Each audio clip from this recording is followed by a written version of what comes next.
Welcome to On the Chain. This is Jeff here with co-host Chip. What is going on, Chip? What's going on, everybody out there in the XRP OTC community? Crypto Should have community. said crypto community. There we go. We're stumbling over that. XRP, the SEC, the DOJ attacking crypto relentlessly. Banks are failing left and right. And guess who picked SVB, your number one stock picker of the year, Jim Cramer.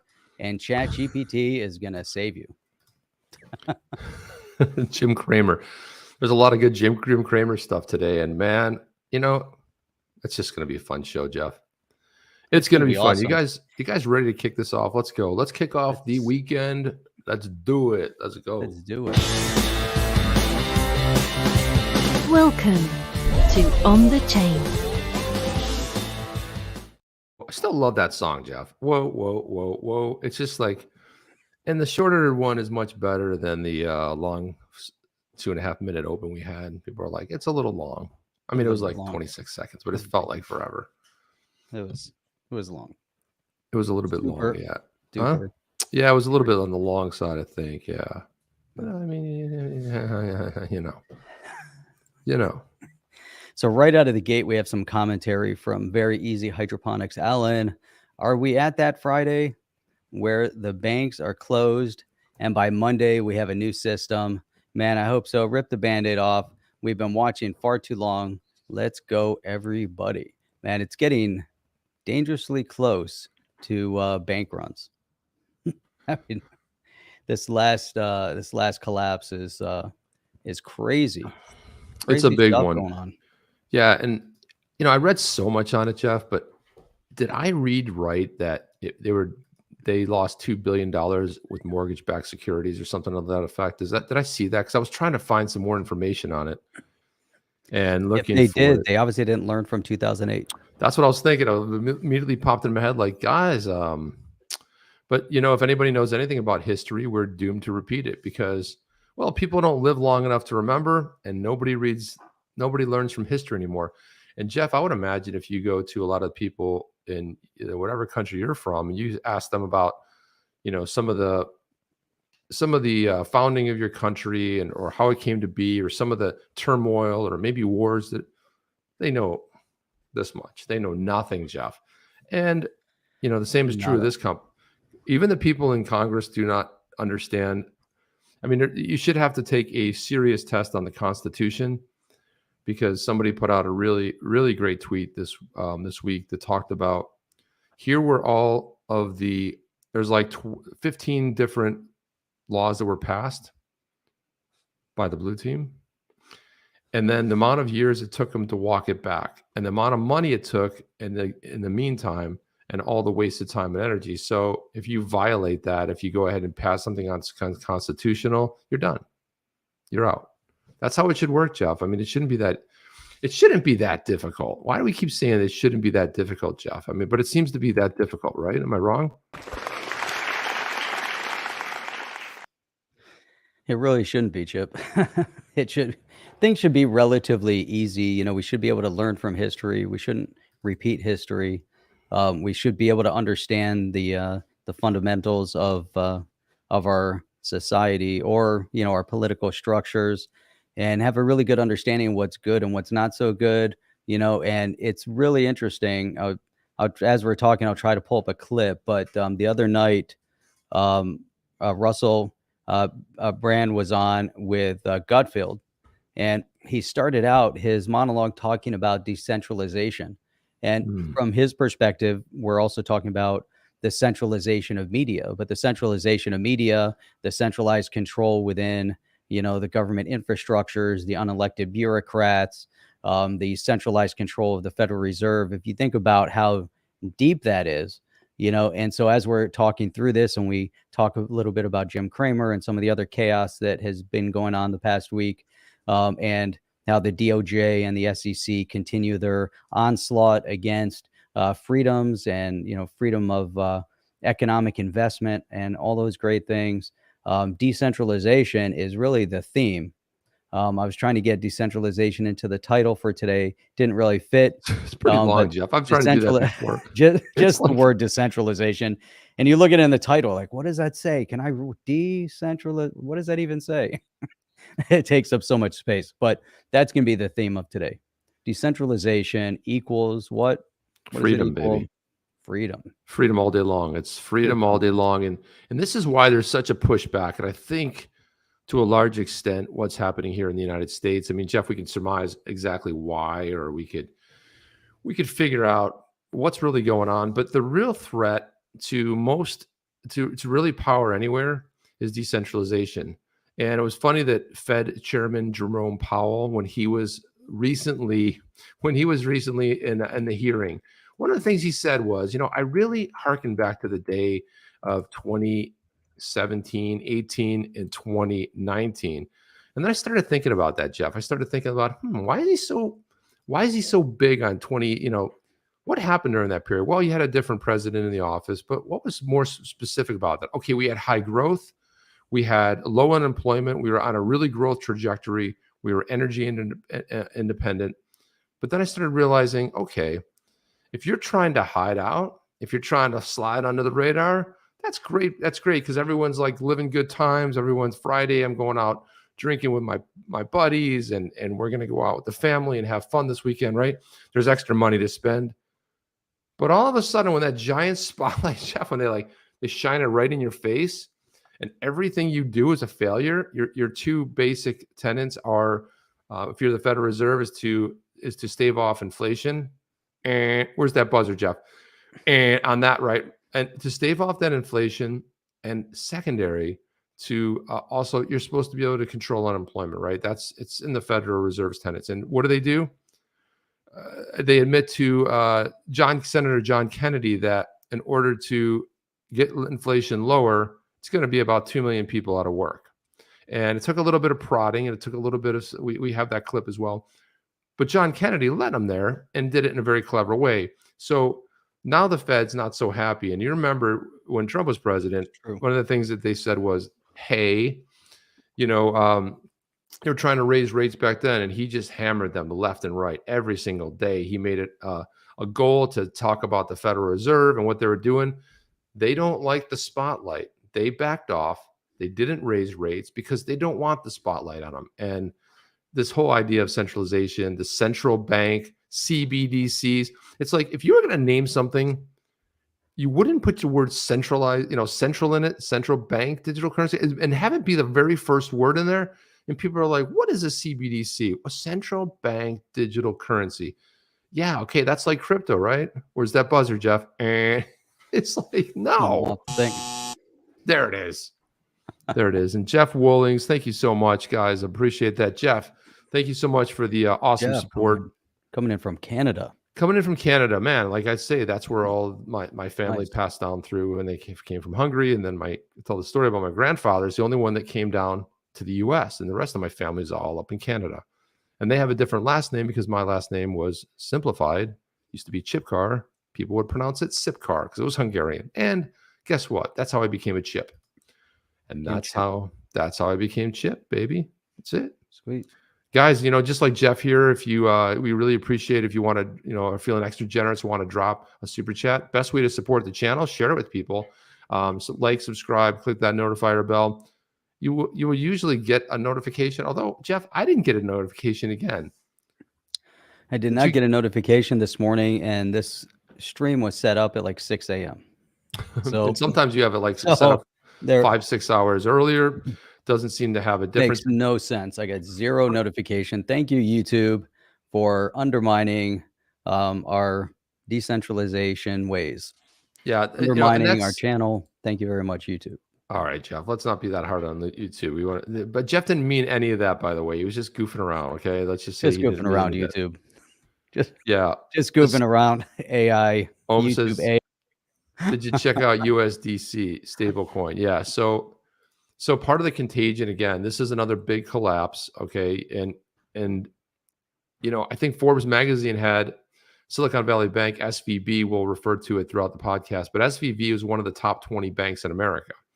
Okay, and then you had And then this collapse, right, got shut down by the regulators, is going to be interesting because I read somewhere that only 2.5% of the people were insured. And I've always made this point to people that say that if you're going to put money in a bank, suppose you do well in crypto, right? All of a sudden you come into $5 or $6 or $10 million, and you think, okay, well, yeah, some of that's going to stay in my cold storage wallet, but some of it I want it to be liquid. So if I put $1 million and I put it in fiat and I stick it in a bank, you got to set up 4 separate accounts because FDIC only insures up to 250,000. So you'd have to set up 4 accounts at 250,000. Now, if you've got 100 million, you got to set up. Think about that, Jeff. You got $100 million.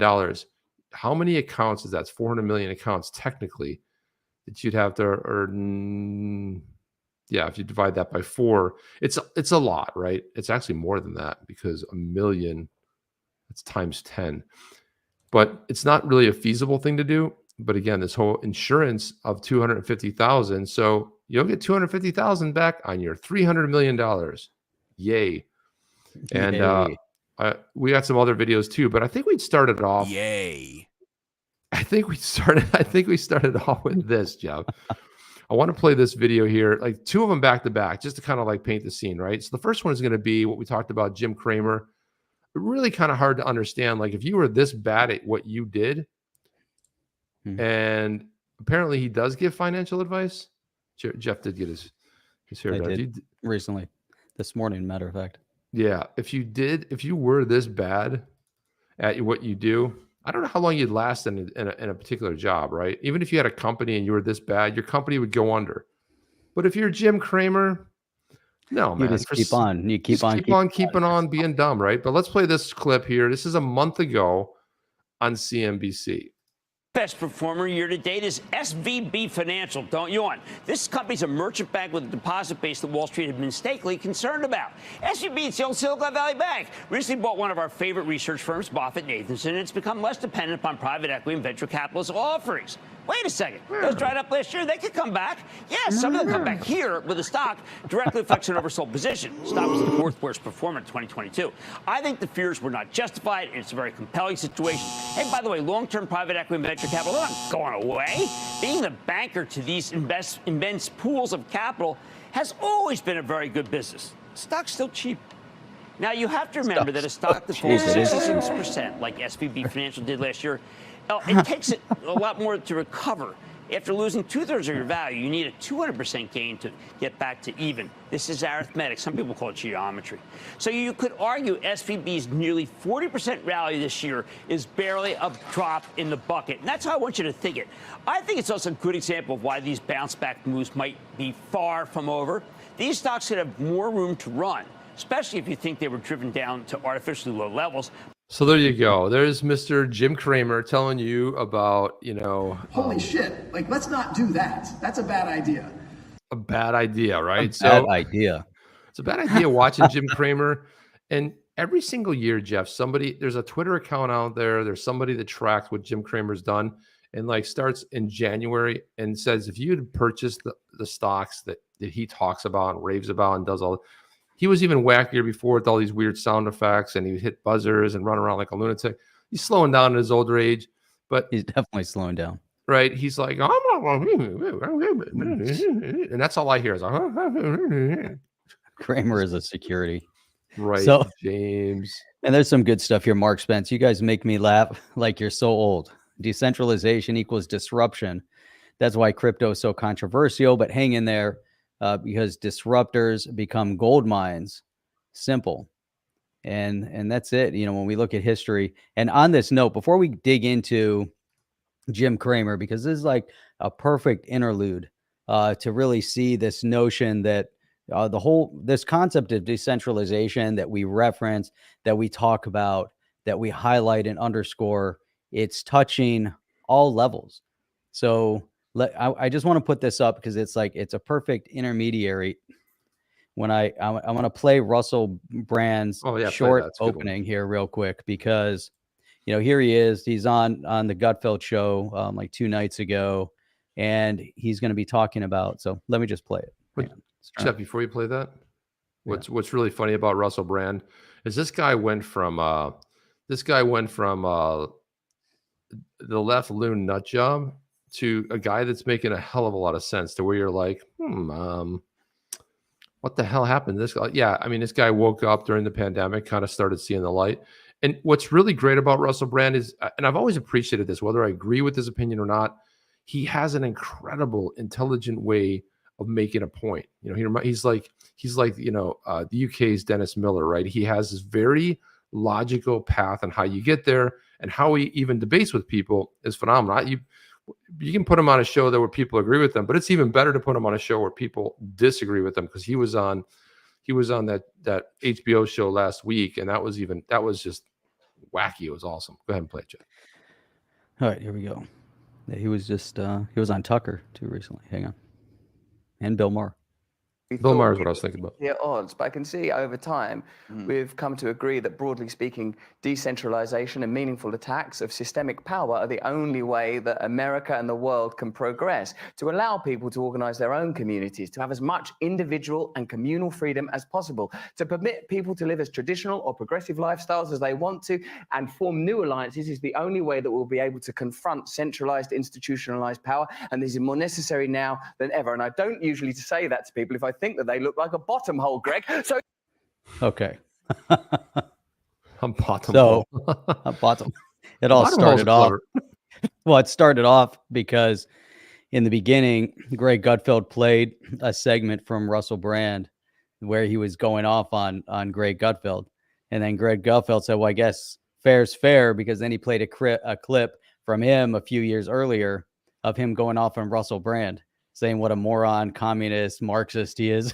Just went on. And so this has been going on for a while. And now here they are, full circle, sitting down, having a cup of coffee Jeff, with each other, having a conversation. It was really great. But look at that, Chip. Look at how the meaning of this, what he's seen. And think about the attack, the direct onslaught of centralized media controlled by centralized banks, controlled by the centralized authoritarian political regimes, of the left and beyond, maybe the deep state, however you want to reference it.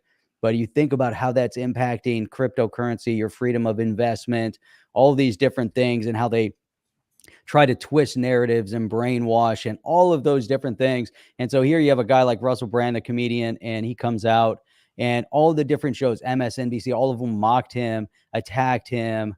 They went after Joe Rogan. They go after all of them. They've all, been through a period where big centralized media is trying to defend their last bastion of hope.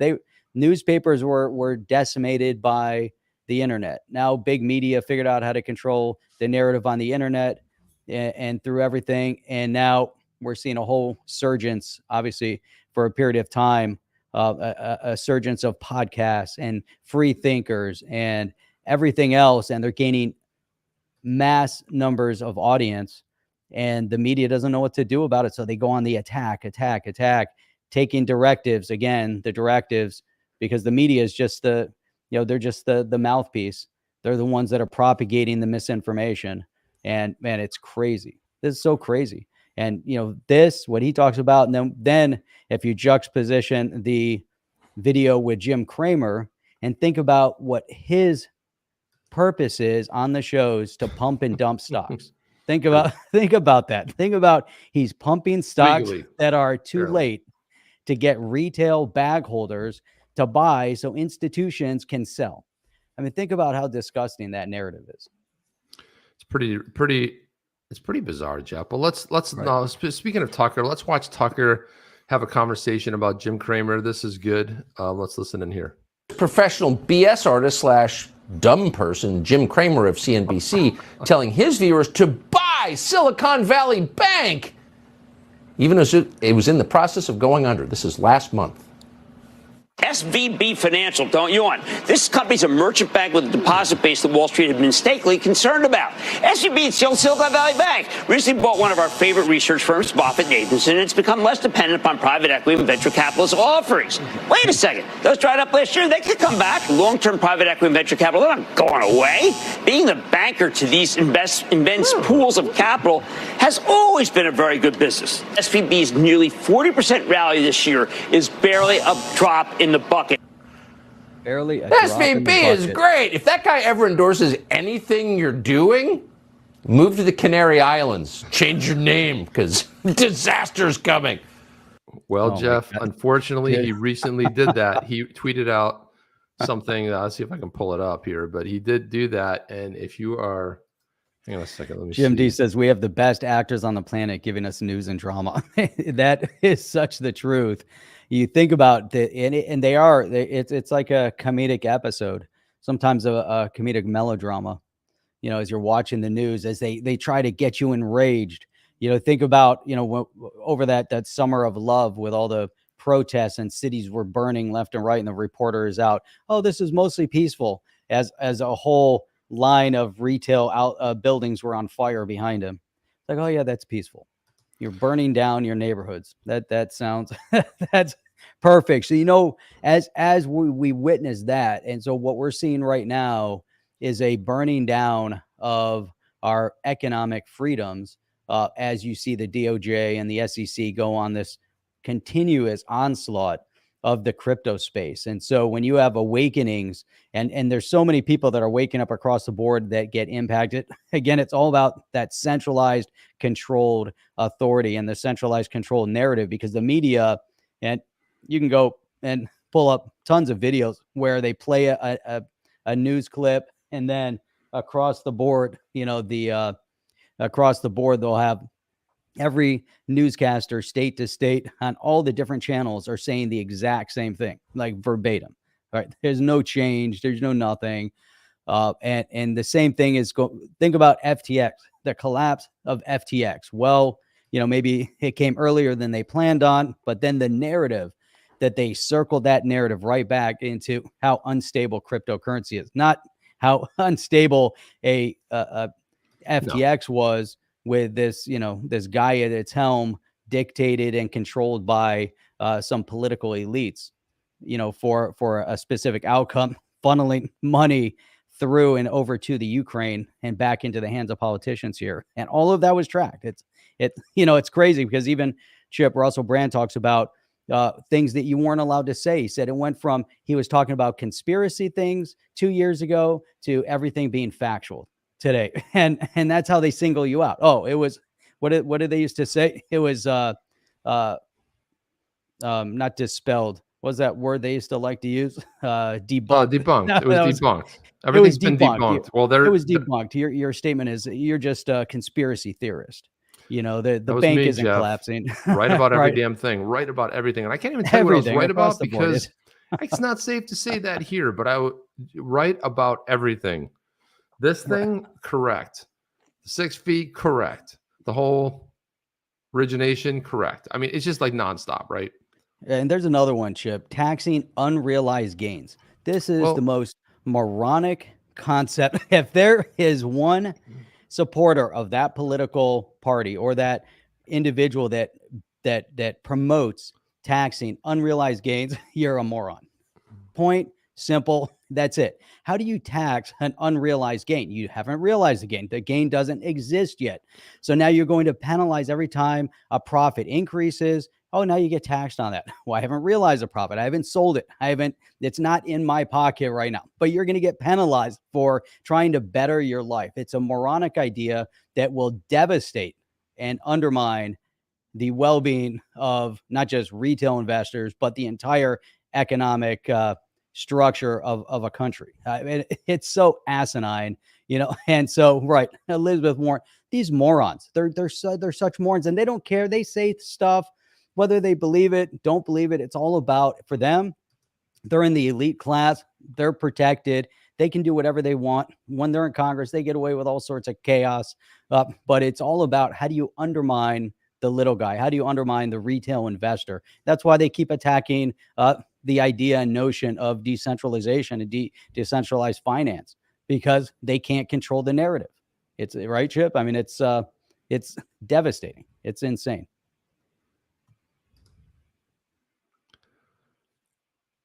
I'm sorry, Jeff. I was previewing a video. What did you say there? Sorry, Insane. I was trying to see if this video That's all. volume. It's insane. It's the whole thing is just burning down, man. We're getting to the point where, you know what you're going to be taxed on next? Are you a homeowner currently? No. You're going to be taxed on, you're going to be a future homeowner. You should start paying your taxes now because you're going to be taxed on that. But I haven't realized home ownership yet. I haven't actually purchased a house. That's okay. But we know you're going to, like, that's in your future at some point. And you're like, well, that's silly. That couldn't possibly happen, Jeff. This is where we're at right now as a society where, hey, there's a video you saying this. Like, the funny thing was, it just happened in Congress at one of these hearings where you had the two journalists. There were Matt Taibbi and Schellenberger. I want to say, what the heck was his name? Schellenberger is his name. And they were grilling Matt Taibbi about trying to get his sources. Like, so what were these people? He goes, I'm not going to talk about it. Who is it?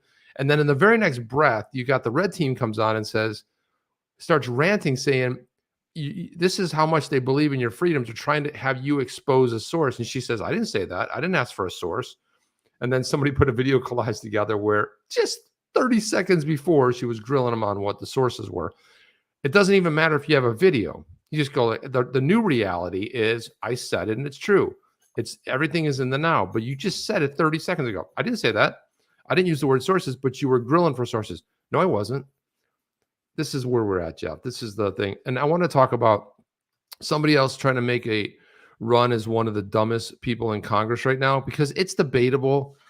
But Sylvia Garcia, this was in, Jeff, you're going to love this one, right? This one was in this is in the hearing, what I was talking about, where she's talking to Matt Taibbi about the Twitter files that were being released. Now listen to this, Jeff. Oh my God, this is embarrassing. Listen to this, okay? Let's back this up. Yet you yourself posted on your I guess it's kind of like a web page. I don't quite understand what Substack is, but oh my God. That what I can say is that yet you yourself posted on your. I guess it's a web page, Jeff. I guess it's kind of like a web page. Well, here's the thing, Jeff. I mean, she thinks, I mean, it's possible, right? I mean, who is she? Who is Ms. Garcia? Sylvia Garcia. She participates on the blue team, Jeff. I don't know where where does she fall in the chain? Hang on a second. Let me Google her really quick. So, I'm looking at this. She's speaking in front of a camera, right? She's in front. It looks like she's speaking in front of the House. Is she in the House? Yeah, this is the House. Yes, this is the House. Yeah, she is in and Jeff, she's out of Texas, representing the 29th District of Texas. So she needs to step down. She needs to resign. I mean, think about what she just said. She gets up there in front of the entire country to report on something, right? She's a representative. She spent enough time to get elected. She doesn't do her research, has no clue what Substack is, admits she doesn't know what it is. Why open your mouth and say anything? Don't talk. Keep your mouth closed. Don't mention it. Don't use it as an example because you're a moron. Just stop. And this is the problem with our elected officials. Most of them are pretty stupid.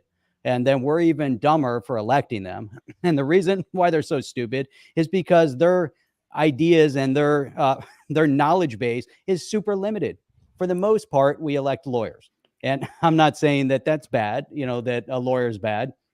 But I'm saying is that their knowledge base is limited to their area of expertise. Yet we elect them to represent us and hope that they're going to fix, our economy, economic things. Right. And then we expect them to know about technology. But if you're going to get up there and speak in front of the country, in front of the House, take 5 seconds and do a little bit of research. The fact that she can't research is enough said. And anyone who elected her needs to think twice and have her removed in the next election cycle, because you should not elect anybody that has no clue about what they're talking about and admit it while they're talking about it and using that as an example. It infuriates. Like XRP Panic says, they should subpoena Garcia so they can ask her how high is a Substack, right? I mean, so here's my take right here. I mean, I tweeted this out, right? So my take was, do you really think Congress can comprehend crypto when they struggle with understanding Substack? I guess it's a web page, she said, right? And so it's not like she could have Googled it beforehand, like, hey, let me just see. I'm not sure what Substack is. Let me just Substack, right? SUB. She types it into Google. But then again, Jeff, do they really even know what Google is? I'm doubtful at this point. I don't even know if they know how to Google stuff. You know, it used to be a funny joke 20 years ago when a business colleague of mine would say, like, you know, hey, can you tell me about this? Yeah, there you go. So can you tell me about this? And I'm like, do you know? It would ask me some obscure like question. Hey, do you know how to do this in Word? Do you know how to do an Excel formula? And I'm like, no. And there's that great site. It's called Let Me Google It For You. And it was great because you could send someone a link back to them and they click on it and it would be a search box and it would type in, I'm going to do that with Sylvia Garcia right now because she's such a nutter. But Jeff, look at this. I mean, what's her background? And if she's an attorney and she gets up there and speaks without doing research, it's even worse. I don't know any attorney that has come out to actually speak and provide a statement that doesn't pre-plan what they're going to say ahead of time and come out and make bad statements like that. Oh, but Jeff, don't worry. She's an attorney. Maybe she should be disbarred. But wait, there's more. Okay. Now here's Schellenberg. Okay. So, and the funny part about this, Jeff, is both of these journalists, could be maybe you could say maybe they're in the middle, but they've always been considered to the left. And if you've ever read some of the scathing pieces that Matt Taibbi has written and Rolling Stone about some people, I'm not going to mention it here. Not a good look for YouTube anyway. But just scathing pieces. Schellenberg too, right? So here we go. Here is Sylvia Garcia talking to Taibbi, and let's watch what happens here. And just listen in. Wait for it. Just wait for it. Here we go. In your discussion, in your answer, you also said that you were invited by a friend, Barry Weiss. My friend Barry Weiss. So this friend works for Twitter, or what? Now, Jeff, I got to stop it there, okay? Who doesn't know the famous story about Barry Weiss working for the New York Times, getting fired because she disagreed with the way that they were writing stories, right? It was all over the news. Plus, I'm not even like, can I name 5 other people that work for the New York Times? But I know the name Barry Weiss because she went independent. She went on a Substack and she 5 or 10x'd her earnings. And she started putting out, you know, her own investigative journalism that she was prevented from doing. Now, here's somebody who's like, you've been invited by a friend, Barry Weiss? By a friend? Barry Weiss? Who is this friend, right? I mean, can you type the name Barry Weiss into a Google search? You got your phone there. I'm sure you have signal. I'm sure they've got Wi-Fi all over there. You can't even type that in at your phone. What are you saying? There's this friend, Barry Weiss. Look at this, Jeff. Listen to this whole thing. Friend Barry Weiss. So this friend works for Twitter, or what is her? She's a journalist. Sir, I didn't ask you a question. I'm now asking Mr. Schellenberg. They're laughing. Yes, ma'am. Barry Weiss is a journalist. I'm sorry, sir. She's a journalist. She's a journalist. So you work in concert with her? Yeah. Do you know when she first was contacted Wait by for Mr. it. Musk? I don't know. You don't know. So you're in this as a threesome? There was many more people involved than that. There was many more people involved with it. In your discussion, in your Jeff, answer, the best part about this, you look over her shoulder. You see that dude with the Oh my God, glasses? yeah. Look at his face. Oh my God, he's like, what? the- Look at his face moving left and right. I'm moving. Yeah. Oh my God, it's Like we could have just a clip of him just doing right while he's talking. Now watch. Now watch as she says this. You've got to just look at the look. There it is, right there. Right. So watch the look on his face. I'm sorry, sir. She's a journalist. She's a journalist. So you work in concert with her? You can't believe it. Yeah. Do you know when she first was contacted by Mr. Musk? I don't know. You don't know. Here it comes, So you're watch. in this as a threesome? He's like, There what was the many fuck? more people involved than that. There was many more people involved with it. In your discussion, This is who. God, and Jeff, the dude, reason we this is play too this doesn't much. have any. You go like, what does this have to do with crypto? It's exactly nothing. The point of it is, this is somebody who's representing the 29th district of Texas. Okay, now Texas we know to be pretty conservative, and we know this nutter. This is a complete nutter. How the hell did these people get elected if they're not installed, Jeff? How did they get elected? You can't be dumber than rocks. Say the dumbest things ever. You can't get elected. Can't string one sentence together. You look like you make the resident in the White House look like a genius. And supposedly you've been in a hospital for a month and they just released the photo. We don't even know if you're still alive, but that's cool. That's okay, Jeff. I guess that's okay in 2023. That's an acceptable procedure. Nobody cares. I mean, this is crazy talk, Jeff. Becky said, "Oh my God, she is a lawyer."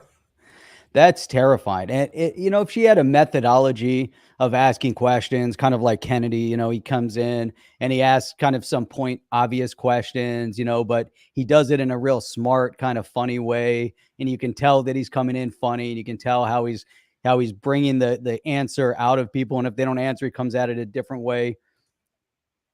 With her, I'm dumbfounded. I'd rather listen to AOC, talking than listening to her talk. AOC is fun. At least AOC is funny. She is. That woman just not funny. And then, here's what's terrifying about that, Chip. They're responsible for voting on crypto legislation. Think about that. Yeah, well, they don't. I mean, if you don't understand what Substack is, if you don't understand why Substack even became like so prominent, is because of all the. Let me think about the censorship, right? So people can write about what they wanted to, so they had to go ahead and become independent because they were blocked by whatever organization they wrote for. They started a Substack because it was a way to get the information out there. And all of a sudden, we have people like this representing us, we the people. And she doesn't know who Barry Weiss is. She thinks that they're me, but so you're saying you were in a threesome? I mean, does she not even recognize what she said? Was she trying to be clever and funny, Jeff? Or was she just trying to be, I don't even know, because I'm like, she's not funny. I would like to think that maybe she was trying to be funny. I just think she doesn't know. She's kind of dumb. I don't know. I mean, the fact that she didn't know what Substack is, but it's so embarrassing. I mean, it's just so embarrassing when you get these people, they go up there and ask questions. When they brought Zuckerberg and all of them in front of the House, and they started asking them questions about the Facebook and all these different things. What is this thing called Facebook? What is it's a book that has a face on it? So imagine if they can't comprehend Substack, Google, Facebook, and the list goes on. And yes, they need to be educated on cryptocurrency. How are they going to understand cryptocurrency? And this goes back to one of the notions that from a mainstream perspective, most people don't really care about the technology behind cryptocurrency. They just want to know that if they're going to be using it as a payment device, that it's easy, right? They want to be able to move it. They want to buy stuff, and they want to move on with their life, right? If you go to the 7-Eleven to go buy a Pepsi or a coffee or whatever you buy inside of a 7-Eleven, then you just want to go in and buy it. You're going to use US dollars. You're going to use your credit card. If you're going to use crypto, then it just has to be an easy experience. If you want to go buy an NFT online because you love the way it looks, like the Badass Yetis, you want to just be able to easily buy them, right? You don't want to have to go and say, oh, I got to set up my wallet. I got to buy the Ethereum. I have to buy XRP. And if I'm buying Ethereum, I have to worry about gas fees. And I have to worry about how I'm going to do it. And then I have to figure out the wallet. And then I have to figure out where I'm going to put it. And then when I have it in the wallet, how do I look at what do I do with it? All of these different things, versus I'm going to go online and just buy this, and it's going to be connected to my credit card. My credit card is running off the XRPL. I don't care, for the mainstream. So if we want these people to understand what we're talking about, and they're trying to get into the technology behind crypto, they're not even talking about it right, because you got this unelected bureaucrat, Daddy G, who keeps referencing one prong of a Howey test as to why all cryptocurrency are securities, while propping up Ethereum and referencing Bitcoin. What the hell is going on? What is going on over there? Jeff, thank God for Tom Emmer, John Kennedy, and all these other guys that are out there. Jeff, that's so well said. I mean, we're getting to the point, and sometimes it become like a ranting, but somebody's got to speak up. Someone's got to call. Look, somebody has to look at this and say, hey, this is kind of a silly thing. What's going on my phone? It's like popping off over here. Ring. What the heck is going off? My kid is texting me. Okay. I was like, going on, yeah. Substack with some XRP on it, please. Yeah. So Jeff, Patrick Byrne, who really is a phenomenal. I'd love to have Patrick Byrne on this here, but he advocates for constitutional republicanism for government, blockchain for institutions, educational choice for human capital. He's a great voice out there. put out this amazing tweet, right? So let me put it up screen here. So here we have Jim Cramer. The New York Post did a story about it, about how Jim Cramer was urging people, viewers to buy Silicon Valley Bank as it was collapsing, right? And look at this tweet here. This is so well said, Jeff. I wish I could put together tweets like this. He said, Buffett rule number 87. If you ever sit down at a poker game and you're 15 minutes in and you haven't figured out who the pigeon is, you're the pigeon. If you guys don't know, the pigeon in a poker game is the person who's probably the worst player, right? The person that doesn't quite understand the rules, doesn't even understand the strategy of poker. If you're trying to figure out who that person is, it's probably you, okay? So he says, Burns corollary, if you ever get investment advice from Jim Cramer, you're the pigeon. You're the pigeon. That's right. This is so You're good. definitely the bag holder. You are the bag holder. It's like 100% the bag holder. And you definitely will be the last person to know. And sometimes this is what happens a lot. Person who's the last to know, everybody knows way before they do. And sometimes you just believe, I think one of the rules in life should be careful with believing your own bullshit, Jeff, because there's so many people out there that believe they're buying their own bullshit that I actually believe they start believing. Like it starts off as a funny thing. It starts off as a goofy thing. But then at some point they start believing it. And they're the last one to know that all that stuff you're believing is all BS. They just totally forgot. But what a great tweet that is, Jeff. It's an awesome tweet. I wanted to put this up. We're on the SVB thing, but look at when we talk about how it affected crypto. I forgot how we started. We started with the SVB and went off the rails. We went off the rails, yeah. So that's the show. But that's Jeff. okay. That's what we do. We're trying to circle it back into BlockFi and Circle and all these others. By the way, I had a really good Twitter conversation with Moon Lambo and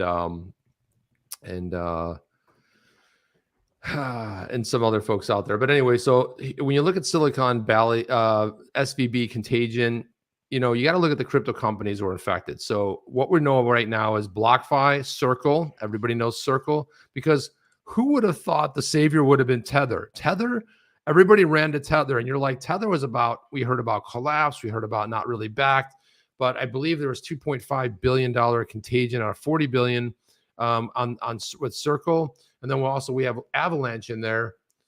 And, I got to tell you what breaks my heart, Jeff. I understand these companies. People go like, oh, a company had this much money. What you don't see on the other side of that are the people who work for these companies that have families that are working their asses off, trying to get, a squirrel trying to get a nut. They've got families, mouths to feed. And in 1 second, one day, like a light switch went off, they found out that they're done. There's no, hey, there's no like the company's in trouble. The company's done. $300 million in the bank. There was a startup that just raised $300 million, put it in the bank, gone. Every single one of it. And so what breaks my heart is like watching local news clips of people lining up outside the bank, knowing it's fully collapsed, knowing it's been taken over by the regulators, just worried their money was in the bank. Because there's a lot of people that had their money or their let's say their wealth in there. And this is sad to watch this. And we say, so they closed it on yesterday, closed it on Friday. And I believe it's the Valley Bank of $212 billion in assets in last quarter. The stock began spiraling late Wednesday, rumors circulating the institution. Now, Jeff, here's another story. The person who was the CEO is a former Fed guy. You know what he did a month ago? Sold over $120 million in stock. Now, I wonder why. I wonder why. But let's talk about regulators. Let's talk about insider trading. Let's talk about that guy. Could be wrong. Could have just been a hunch. But the guy who's running the company sells stock. He's comes from the Federal Reserve. This is not a good thing, right? And sells all the stock. And who is promoting it? So he's Cramer. selling out. He's selling out at it's trying to bail, and his boy Jim is promoting it and getting people to buy. That is crazy. I don't know how many outstanding shares they have, but I don't know if the 120 million that he sells maybe it's just a drop in the bucket of the total, but still, he's bailing. He sees the writing on the wall. And then we move on, and it's crazy. It's really crazy. Yeah, it's insane, Jeff. And I can say, look, just as a normal human being and making dumb mistakes, I made a pretty dumb mistake, but you learn from these mistakes. Back, I want to say about 20 years ago when I was doing a lot of heavy trading, do a lot of day trading in the market. I had heard some rumors and some people that were pretty solid on their, it wasn't Jim Cramer, Jeff. Let's say that. Okay. It wasn't Jim Cramer, but people that had called some stuff that happened, like rumors, like kind of, hey, this is going on, but this is what we think is happening. There were some rumors days before the Enron collapse that said that there was something going on with the bank. They thought it was poised for a big acquisition or something along. They had heard some stuff, probably the telephone game where somebody heard something. And unfortunately, I dumped a pretty good chunk of when I was doing this day trade into Enron the day before it collapsed, Jeff. The day before it collapsed. Okay, nobody would. Not too many people admit your mistakes. It was a dumb mistake, right? I'm a dumb. But again, the same thing with that. I was up, I was down, I was all over the place. I was not sleeping at night. It was a crazy thing. I made more than I lost, which was a good thing. But it was rough, Jeff. But I was like, again, imagine the person. This is why I bring this up. Imagine the person who listens to Jim Cramer. It sinks in their head, and they go like, you know what? I got to move some money into SVB. I have to. And then somebody this week bought into SVB, whether it was right, and then it collapses, and you're like, it's a tough one. So here's a running list of the crypto firms that they know about so far, which is BlockFi, that filed for bankruptcy in November. Because I mean, can anything worse happen to BlockFi at this point, right? And here's Circle. Obviously, we know second largest stablecoin, USDC, getting destroyed right now. And then there was a run, and then I know Binance went ahead and stopped, pairs because of all the volatility going on. So then people are freaking out. Silicon Valley, one of the 6 banking partners Circle uses for managing 25% portion of the USDC reserves held in cash. So again, if the Contagion is just horrific. Pantera has an unknown amount of exposure to the collapse. As of last month, the firm counted the failed bank as among 3 custodians of its private funds, according to a February 3rd SEC filing. Pantera is among the largest crypto VC firms in the world. Then you had Avalanche. They confirmed that the Avalanche Foundation has no exposure to Silvergate and over 1.6 million of exposure to Silicon Valley, which isn't that bad, but at least they're being transparent about it and coming out and saying, hey, we did have exposure, but it wasn't for, 2 back-to-back collapses here. And then Yuga Labs, $4 billion company behind the dominant NFT collection Bored Ape Yacht Club. People go like, know the name Yuga Labs. They don't often know that that's the company behind the Bored Ape Yacht Club. Yuga co-founder Greg Solano said Friday the company has super limited exposure to the failed bank. I don't know what super limited means, but it's, I guess, not enough limited. It's not just limited. It's super limited. Yeah, it's super. We have super limited financial exposure. Don't worry. Why not just say minuscule? Super. I just say limited. We have limited exposure. Okay, that's cool. As soon as you say super limited, I'm like, I think you're overstating the reality. If you said limited, I would just read through it. I would have ignored it. Limited. Super limited. What does that mean? Yeah, because you start getting limited. Are you a little more than limited? A little less than limited? Yeah, it doesn't like raise your brow like that. You just go like, oh, we had limited exposure. Okay, I guess it'll come out eventually and tell us. Super limited. And you're like, wait a minute here. Right. Super limited. Another one, Proof. Another leader in NFTs may have been hit harder. The Web3 project created by Dig co-founder Kevin Rose, which is behind the leading NFT collection Moonbirds, issued a statement on Friday confirming the company holds cash as Silicon Valley Bank. Proof holds cash at SVB. However, we're thankfully diversified. Our assets are across ETH, stablecoins, as well as fiat. Company tweeted on Friday. It's not disclosed what amount of cash was hit, but again, there's so much of this, Jeff, going on. This is a massive Nova Labs, startup behind the decentralized network and internet provider Helium, which we all know, disclosed exposure. They said incredible that, let's see what it's, they had some money stuck in SVB, but the vast majority is in other institutions. Crypto companies claiming no exposure to SVB. There's a whole bunch of them out there. Tether doesn't have exposure. Who would have guessed that Tether doesn't have exposure? Of all the things going on with Tether, who thought that everybody would who's the big winner? Tether. Who would have? This is USDT. crazy world we're living in right now. Tether is like the big winner. benefactor. The big winner of today. Anatoly Yakovenko, co-founder of the Solana blockchain, claimed that none of Solana Labs nor the Solana Foundation had any exposure to NVB. Ryan Wyatt, president of Polygon Labs, company behind Ethereum scaling Polygon, similarly announced that there was no exposure. Let's see. So there you go. It's devastating, Jeff, and it really is so sad to see even another, and again, fiat, right? Fiat currency. This is another reason why, gold, silver, precious metals make a lot of sense, right? I mean, gold's 1800, always oscillating around 1800, but silver, Jeff, still affordable. And you know what? Knock off those lattes during the next month, make them at home, and then put some money into silver.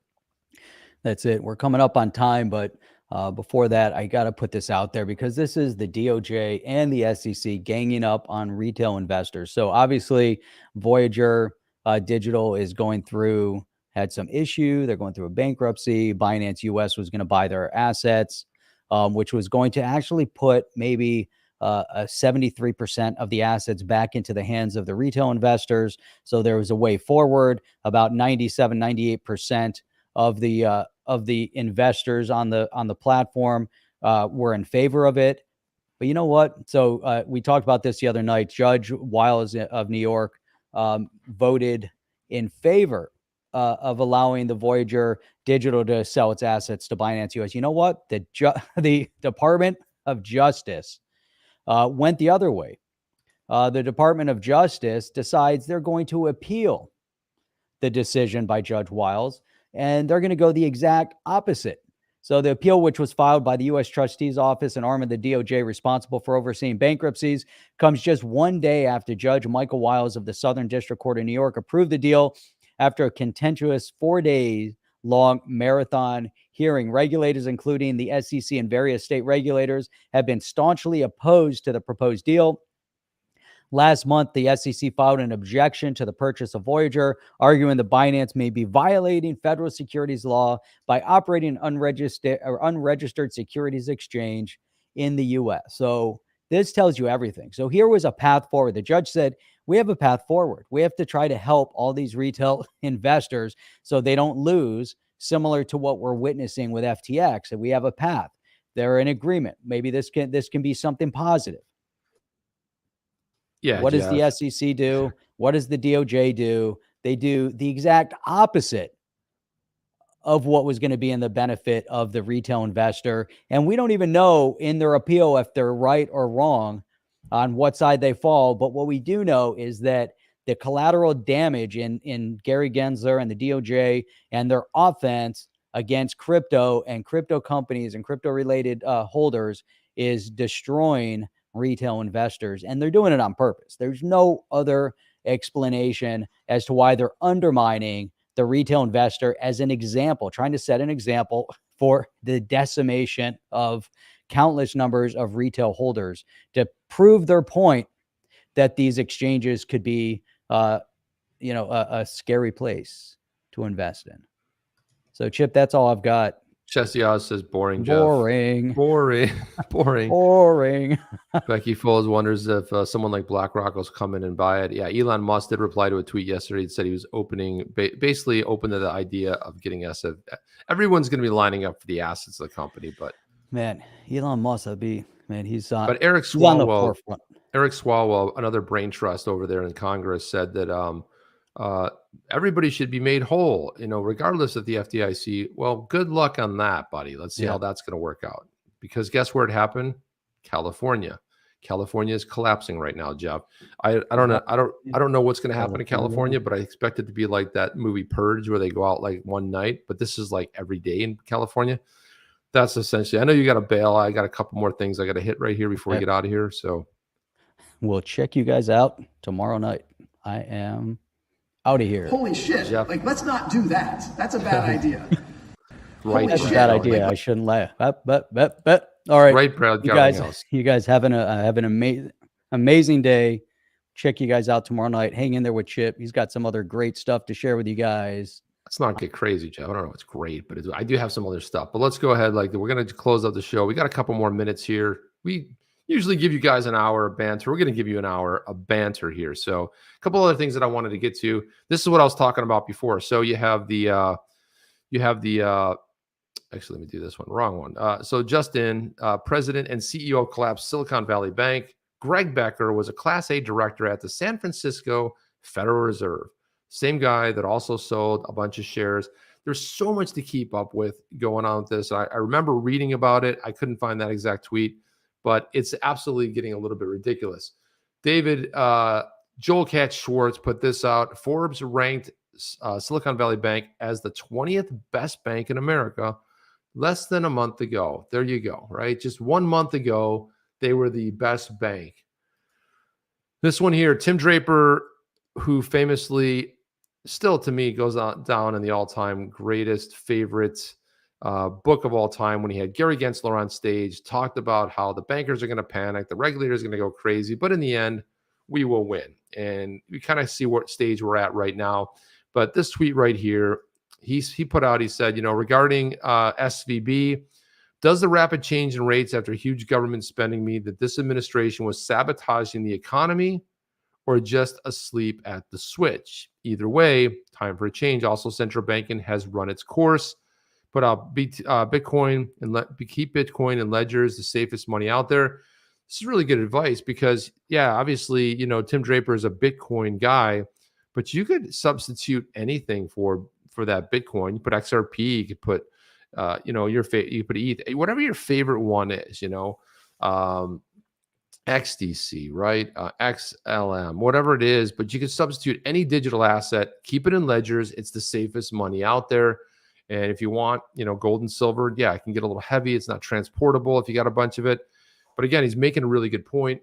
I went ahead and added to that said, the second central bank was abolished by President Andrew Jackson in 1836. The second one, right? The founders of this company never intended to have any sort of central banking, right? They wanted there to be competition. They didn't necessarily want there to be one, especially an outside entity. It's just so every one of these was an outside entity. Nobody knows what's going on inside the balance sheet. No one had ever audited the Federal Reserve and its incarnations throughout history. If you guys don't know Andrew Jackson, what an amazing president. And this guy has a really storied past. Like, there's so much drama. People think today, politics are crazy. The early politics of the United States are some of the craziest things of all time. And what Andrew Jackson went through and the beatdown, knockout fights, they didn't have social media. They didn't have a media like we have today. So they're pretty interesting. So in 1836, he basically shut it down, right? Single-handedly, right? Didn't renew the president at the time and made it very hard, basically squeezed them out.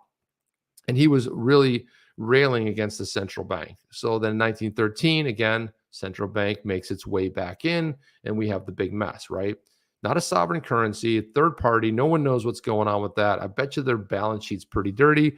I bet they've invested in a lot of stuff. And I bet you that they probably have a lot more money than they're willing to talk about, probably even enough to wipe out the debt. Who knows? I don't know if that's true or not. I'm making it up. But so I said, in 1836, leading most to believe that central banking had run its course back then. But no, it never runs its course because we're doomed to repeat basically the failures of our past, right? So we're on our third central bank. Who thought it would have lasted over 100 years? Somehow it has. My gut feeling is in the next 5 years, it's going away. It's going bye-bye. It is absolutely out of here. And then I want to leave you guys just with this, because I know you're like, everything's crumbling around us. It looks really rough, but I will leave you with this. Leave you with this quote here from Steve Jobs, and it basically goes like this. Sometimes life is going to hit you in the head with a brick. Do not lose faith. That is from Steve Jobs, and I made this fun little graphic right there. Do not lose faith. Steve Jobs, obviously somebody that I've always looked up to, a hero, a personal hero of mine. But one of his best speeches was a commencement address he gave, I want to say 2015. This is from that speech. It's one of the best speeches on commencements that I have ever heard. You can go ahead out there and Google it. Love to play it on the show. Of course, this is not the right show for it. But again, life hits you, is going to hit you with a brick, and how are you going to react to it? But don't worry, because it's all only temporary, but you guys got to make sure your assets are protected, because exchanges are going to collapse. Things are going to go belly up, and we want to be protected over here. But thank you guys. I want to say, Hans, all good to see you in here. Smash the like. Love that. Also, thank you, Crypto Eddie. Appreciate that. And your tweets have been pure fire, and your interviews have been phenomenal. If you guys haven't seen some of the interviews and what's going on in the space, in the crypto space, this is the reason, because the builders are building. They're doing phenomenal things, and I want to thank you for all the amazing content you put out. Really do love it. Save the bricks, says Crypto Camper, and build an empire. That's good. Yeah, because the builders are building. It's really exciting. Like, who comes out and releases an NFT project in the worst time of history? That's okay. Jeff and I do. So we'll be releasing our Badass Yeti project pretty soon. And pretty excited about it. There's no good time. There's no good time in history to say, you know what? Now's the right time to buy a house. You know what? Now's the right time to consider children. Now's the right time to get married. Now's the right time to invest in crypto. There's never going to be a perfect time, right? There's going to be more favorable times. But sometimes you wait on that. You wait too long. But if you're going to build, now's a really good time to build. I would build. And it's a great time. And then when we start picking back up, you'll be perfectly poised. That's all I have. Jeff is probably in his car listening right now. Jeff, talk to you. Catch up with you later. That's all I have, guys. Really appreciate you guys. Thank you for coming in. Appreciate the support. Go ahead and tweet this out. Share this with your friends. And that's all we have, guys. We'll see you tomorrow night. See you on the next one. Chip out. Are you down with OTC? Please like, subscribe, and click the bell to be notified when the next video drops.